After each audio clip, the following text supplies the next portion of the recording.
Sam Logue here for IrishBoxing.com. Delighted to be joined by the man himself, Dylan Moran. Dylan's only taken us about 3 weeks to get this over the line, but we're here. Yeah, finally, Sam. Thanks for having me on. Delighted to talk to you. No problem at all, my friend. No problem at all. It's a pleasure, as I say. You're out in Germany. Obviously, you've got the fight coming up in 2 weeks. Obviously, you're supposed to fight Declan Geraghty. It's fallen through. We'll get to all that, but you have an opponent in place.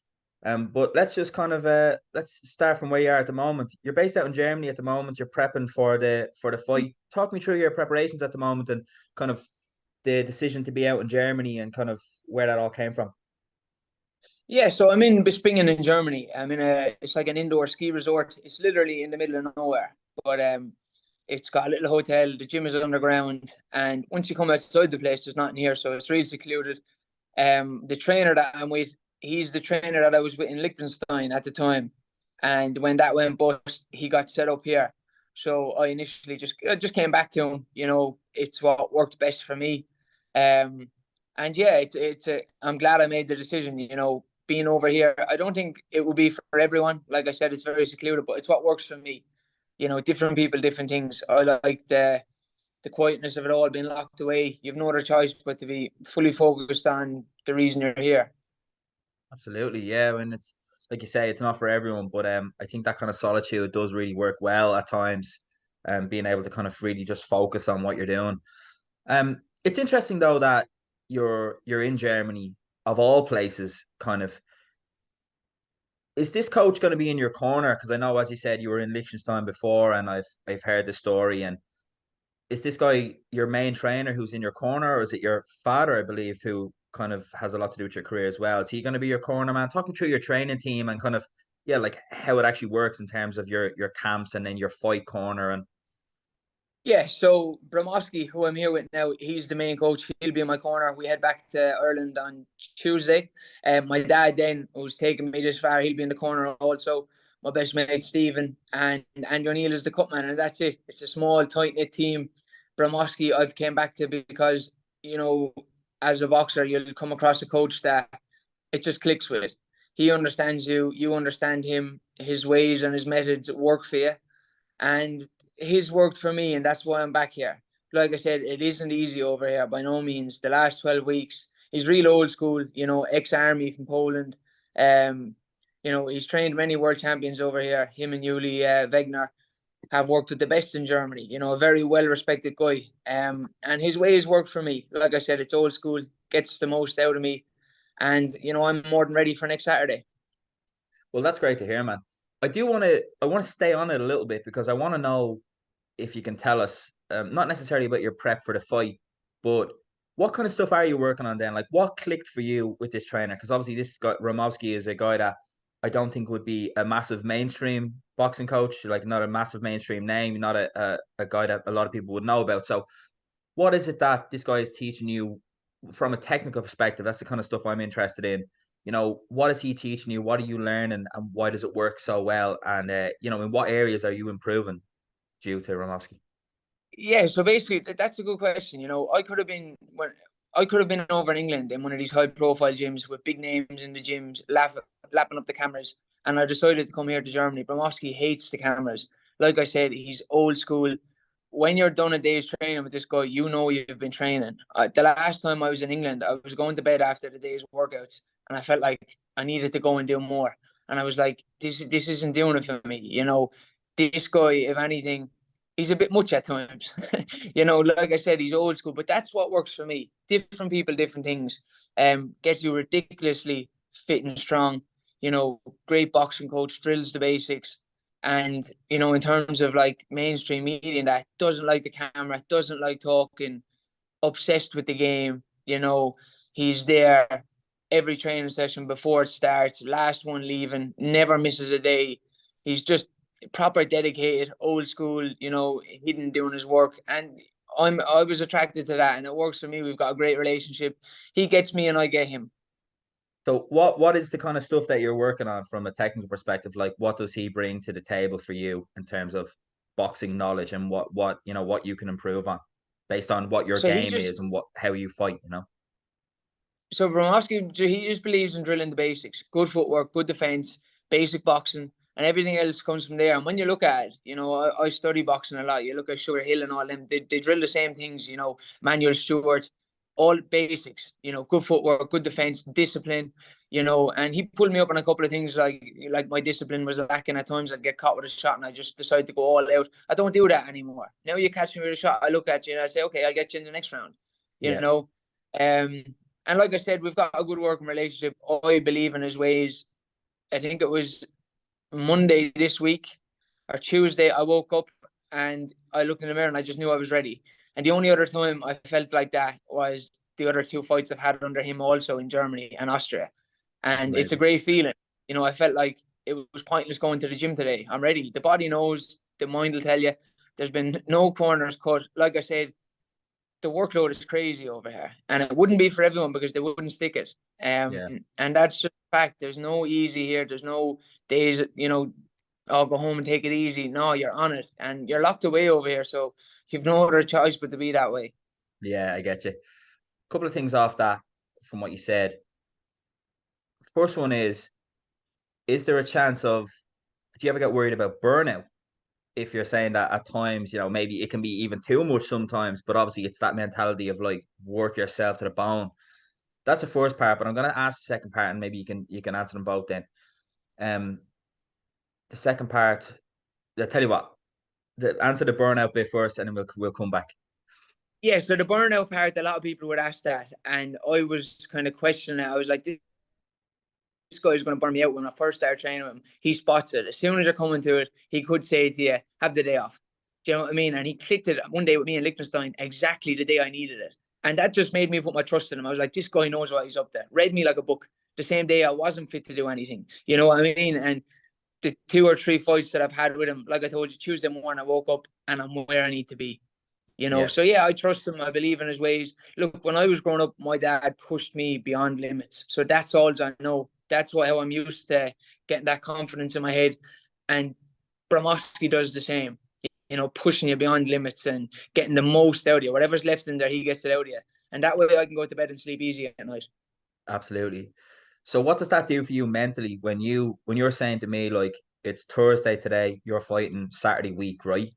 In Waterford, and you feel already like you're ready to go. You've worked so hard that your fitness is there, you're fight ready, you're spot on over a week out from the fight. What does that do for you mentally?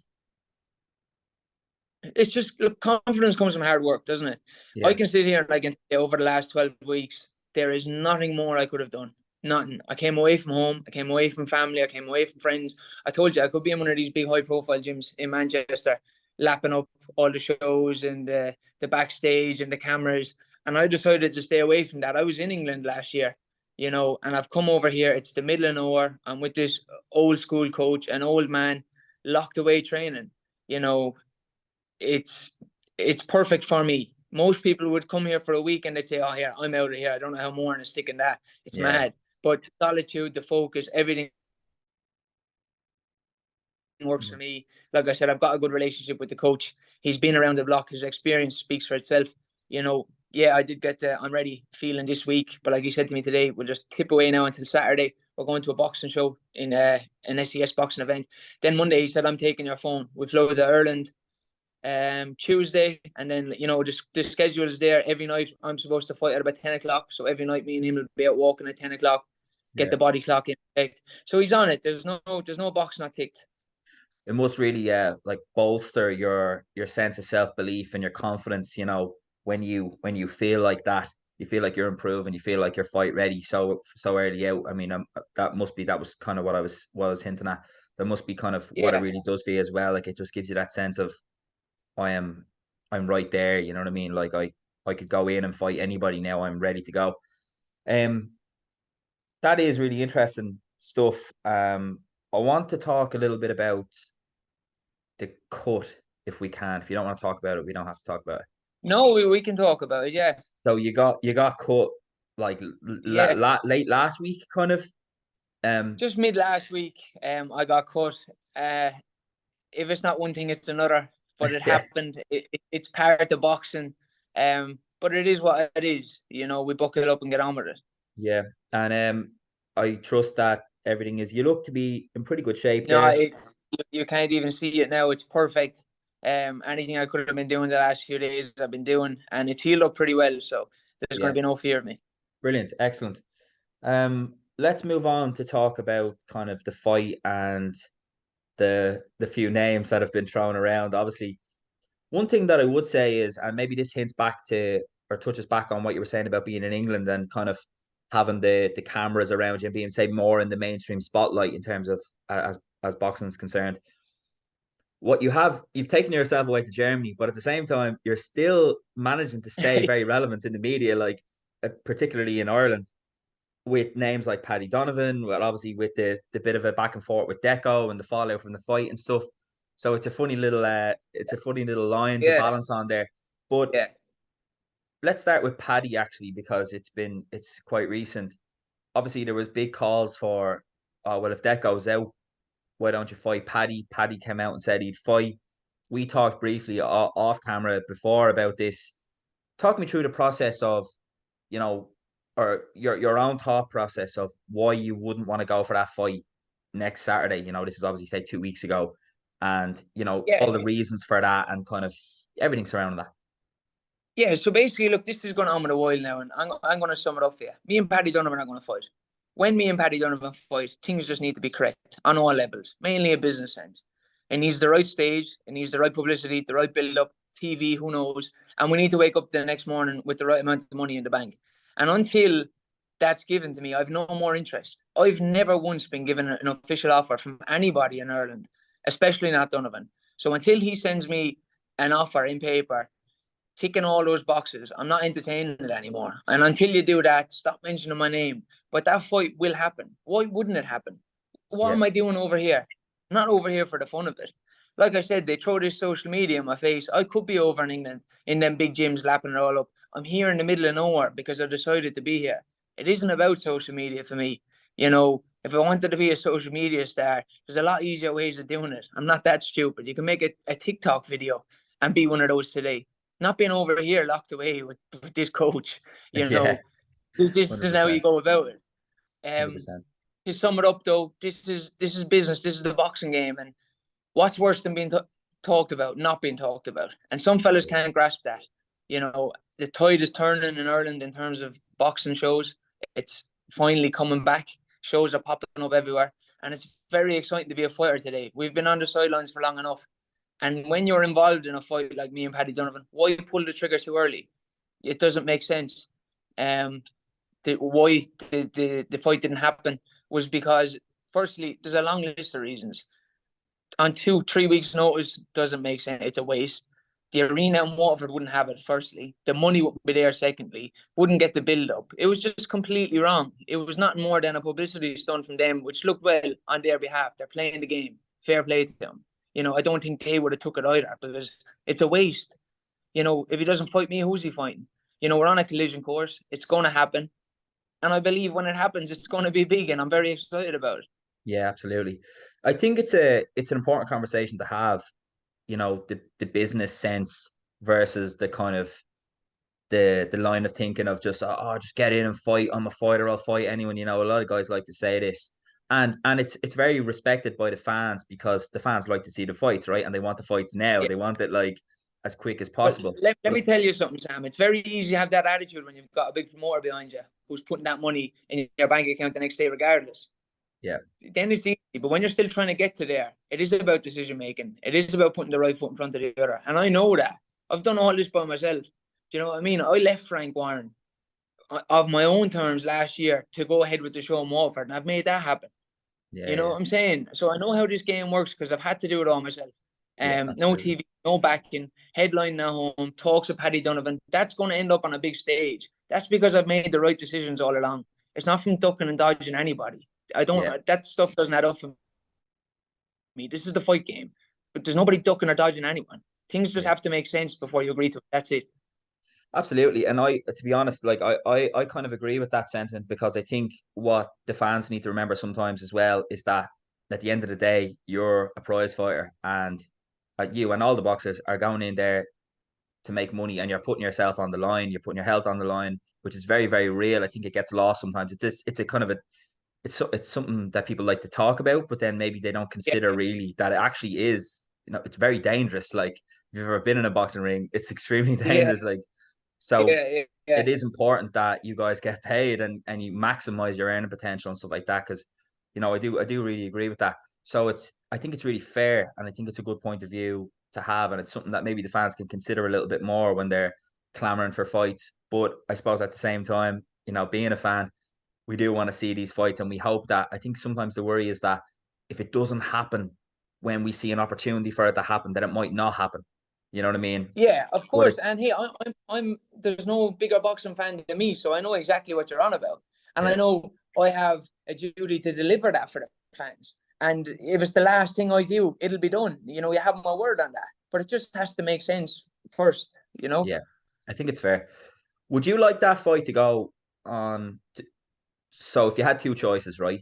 Say, for example, a realistic undercard could be, say, a Michael Conlon show in Belfast, right? An undercard there. Yeah, There's a link with Top Rank with Paddy and stuff. There yeah, could that it could go as one of the main support fights for, say, someone like Mick, 100%.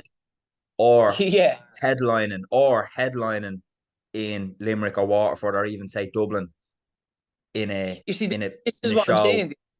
The possibilities with this fight are endless. So why would we have done it in 2 weeks in Waterford at a stadium, rushed?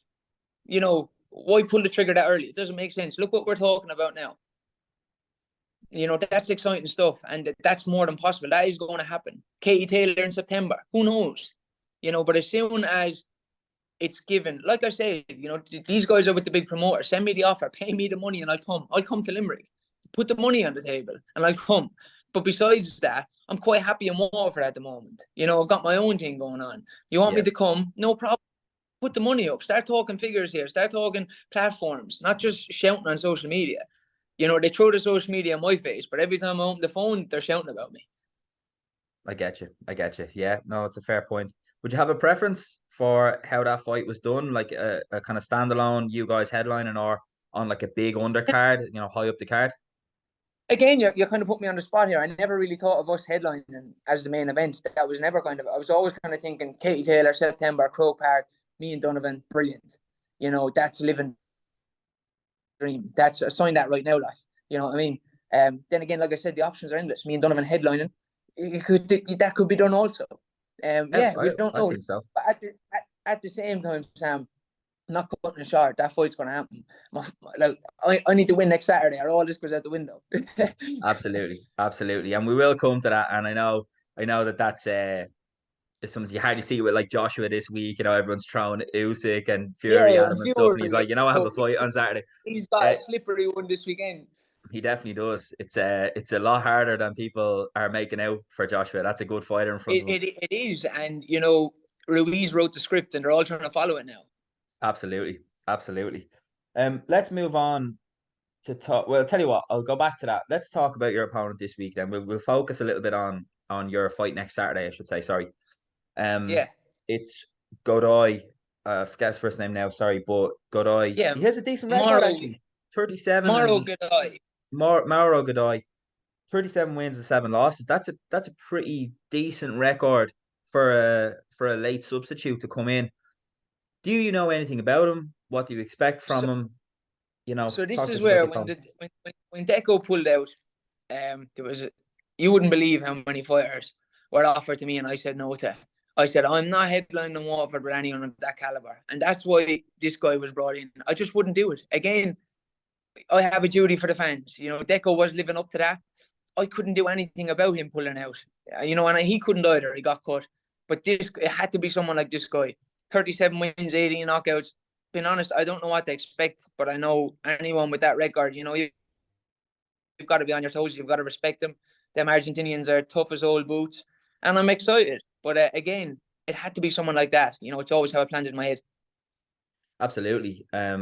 So what will be the kind of general plan for you? Obviously, when you're fighting a guy who you're not 100% sure, you haven't seen a whole lot of footage of him, what's the kind of general plan? I suppose it becomes more about you and what you do, and focusing on yourself. So what way, we know you're a pretty good like boxer, boxer, that's kind of like your general style. So what way are you looking to Yeah, approach this fight?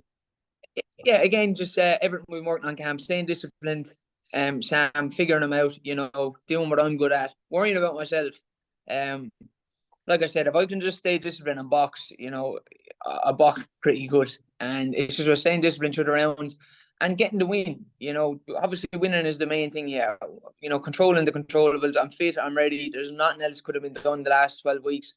And yeah, whatever Gadai brings, it's nothing I've not seen before. Yeah, absolutely.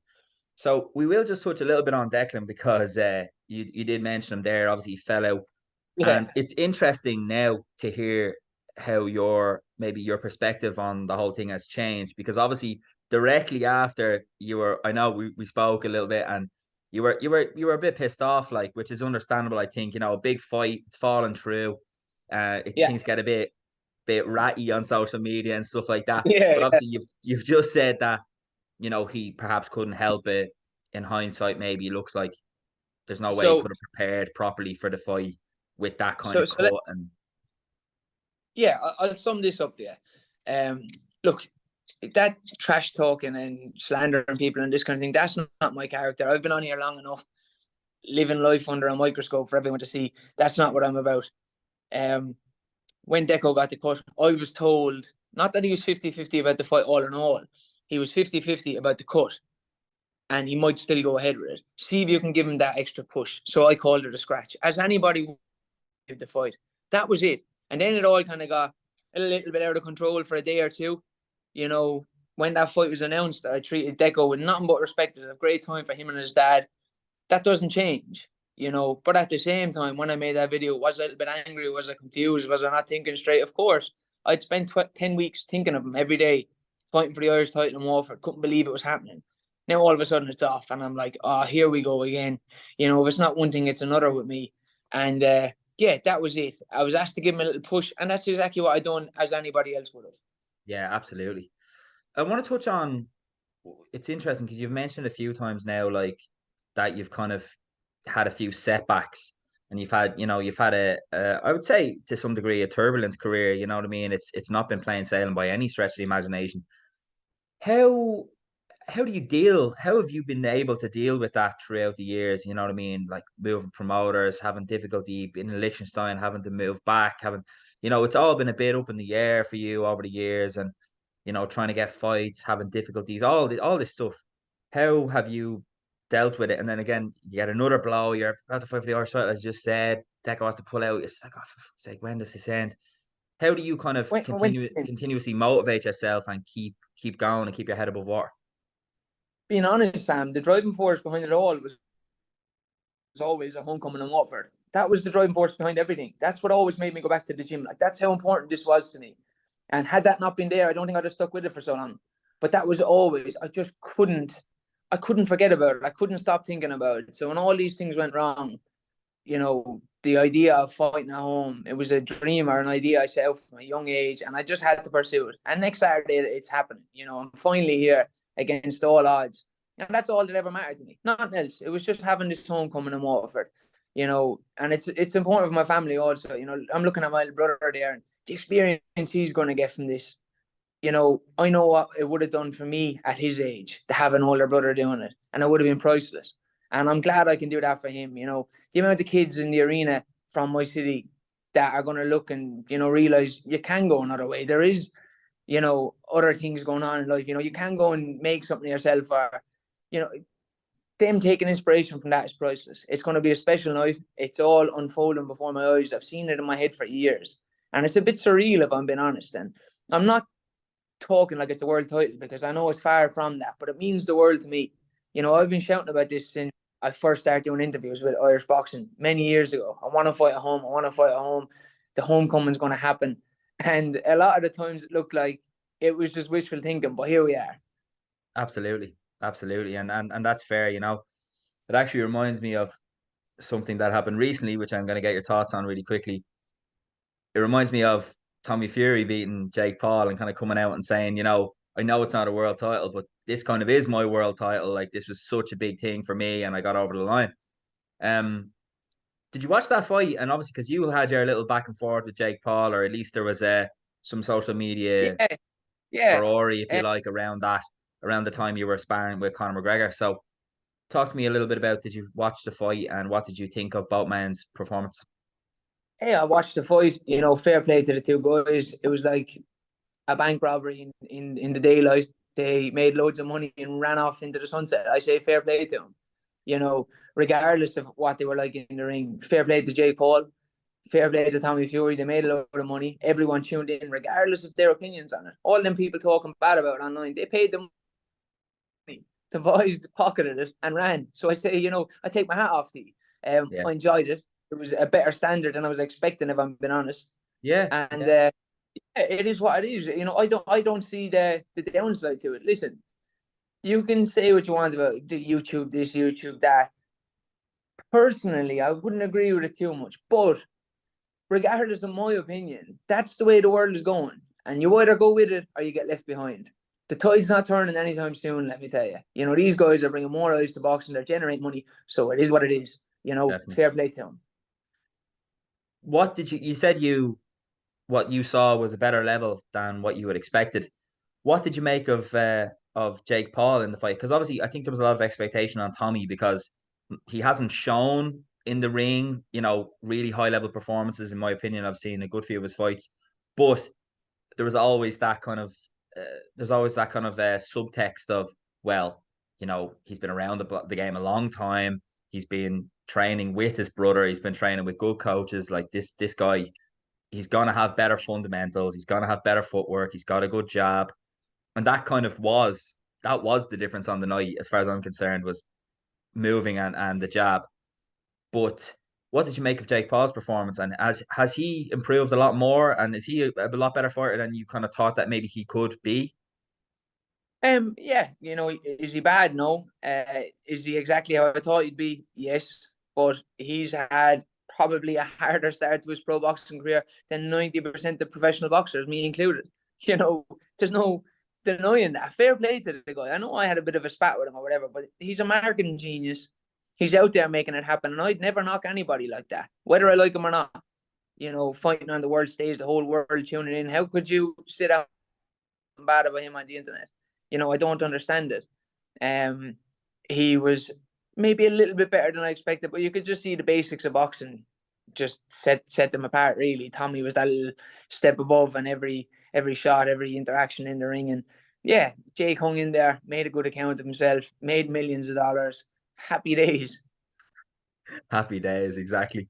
It might scupper his plans to be a world champion and fight Canelo, but sure, look, Yeah, uh, yeah, exactly. He knows how to get people talking. Like me and you here. Canelo, the talks of Canelo. He says the right things. You can learn a lot from Jake Paul. yeah, yeah, it's fair. That's totally fair. Last thing I want to ask you about is the Dublin show this weekend. Obviously, like you said, it's rare now. It's starting to come back, but it's rare for us to have independent shows in the Republic of Ireland.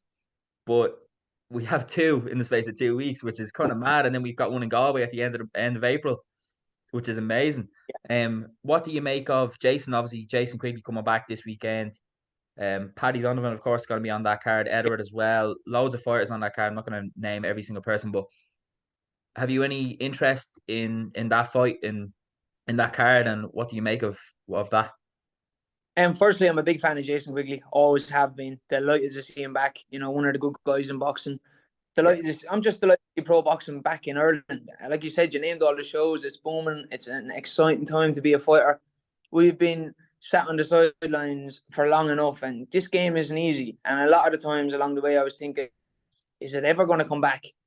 While I'm still active, maybe my little brother will catch a good career in Ireland, and maybe it's just over for me. But here we are. This year's hit the ground running. Kieran Malloy and Conlon Boxing doing big things in Galway. Next weekend in Waterford it's going to set the bar. Neil Powers knocked it out of the park. I can't wait for everybody to see it. It's going to be a great night, and boxing back in the stadium, and then Katie Taylor and all the lads there in the Tree Arena.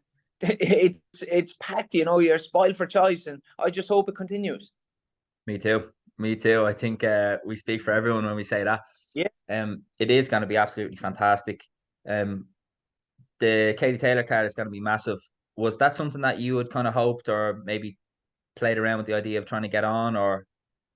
Yeah, so at the when the first talks of that came out, it was like, would me and Donovan try and get on that? And it was all if buts and maybes. And I've been if buts and maybes with my career for so long. I said I can't do it anymore. The Waterford show was a dead cert, 8th of April, 100%. And I said, right, I need to go with that. Katie has her career, I have my own. You know, sometimes you need to put yourself forward. That was definitely happening. I was definitely going to fight Waterford Irish title. Yeah, I'll have that. And I just forgot about May the 20th. Again, if Katie Taylor fights in Croke Park in September, I couldn't see why me and Paddy Donovan won't fight on that for the Irish title. But May is too soon. Me, yeah, yeah. No, I'm not focused on me. You know, look, this has been a long camp for me over here. Sam, I've got 1 or 2 holidays planned. I'm looking forward to a few weeks of just being at home, staying off the phone, doing some normal stuff, training my little brother, and yeah, it's been a long haul. You know, this homecoming was supposed to happen. We began plans for it at the beginning of last summer. Then I lost my license. I stayed in camp all over Christmas last year because it was supposed to happen in February. Then it got put back to April. So I've been in camp consistently. Like I haven't got a break, you know, being away from home. So I just want to get this across the line, enjoy it, and then, you know, recharge the batteries and go again. I wouldn't like to be facing into another fight straight away. Yeah, yeah, you're probably due a break, like which is Yeah, very I'm like, needed as well. You yeah, know, you know, just refresh everything and go again. definitely. Look, Dylan, thanks very much for your time. I've taken up a lot of it so far, so I'm gonna let you go. I could sit here and chat to you all day about loads of different things, but I I'm am sure gonna we let could. you go. Hey, Sam, thanks for having me on. It was a pleasure to talk to you. Yeah, it's an absolute pleasure as well for me, Dylan. Thanks very much. We'll see you in Waterford. All going well. And listen, all the Yeah. best with the rest of the next week or so of your camp. When do you come back to Ireland? Oh, yeah. Going back Tuesday. Tuesday. It's been a Brilliant. long time coming. I can't Yeah, wait. I'd say you're buzzing, man. Listen, Yeah. thanks very much. Stay safe now. Take care of yourself until fight night, and we look forward to seeing you in Waterford next weekend. Right, all the best. Bye.